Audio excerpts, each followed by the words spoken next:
आला हज़रत इमाम अहले सुन्नत फाज़िल बरेलवी रज़ियल्लाहु ताला अन्हु, आपके दूसरे हज का सफर है और हालत ऐसी कि दूसरे हज पर जाने का कस्द नहीं था, इरादा नहीं था।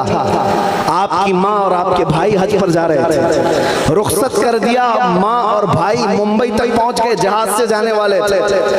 आला हज़रत लिखते हैं कि बेकरारी इतनी बढ़ गई कि रात को नींद नहीं, चैन नहीं, सुकून नहीं, कि एक काफिला हरमैन की तरफ चला गया, इधर बिस्तर पर करवटें लेते रहते थे कि काश मैं भी चला जाता।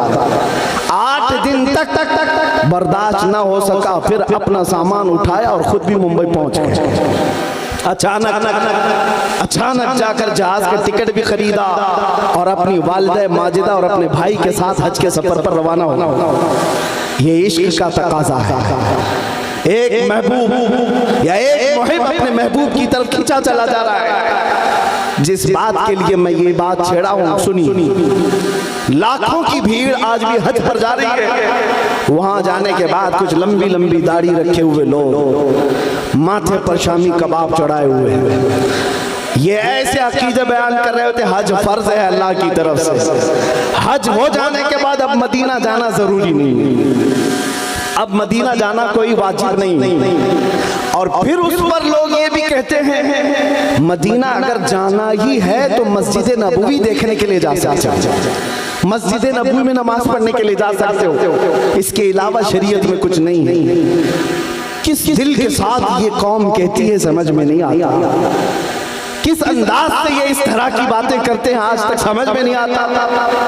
आला हज़रत ने सच फरमाया, और तुम पर कोई मेरे आका की इनायत न सही, नजदियों कलमा पढ़ाने का भी एहसान गया। आप सुनिए, जिन लोगों ने कहा मदीना जाने की जरूरत नहीं और चले भी गए तो सिर्फ मस्जिद नबवी देखने के लिए, और एक तरफ बरेली के इमाम से पूछो, आला हज़रत से पूछो, आप हज के लिए जा रहे हैं, क्या इरादा है? अल्लाहु अकबर। एक आशिक़ सादिक कहता है उनके तुफैल हज भी खुदा ने करा दिए,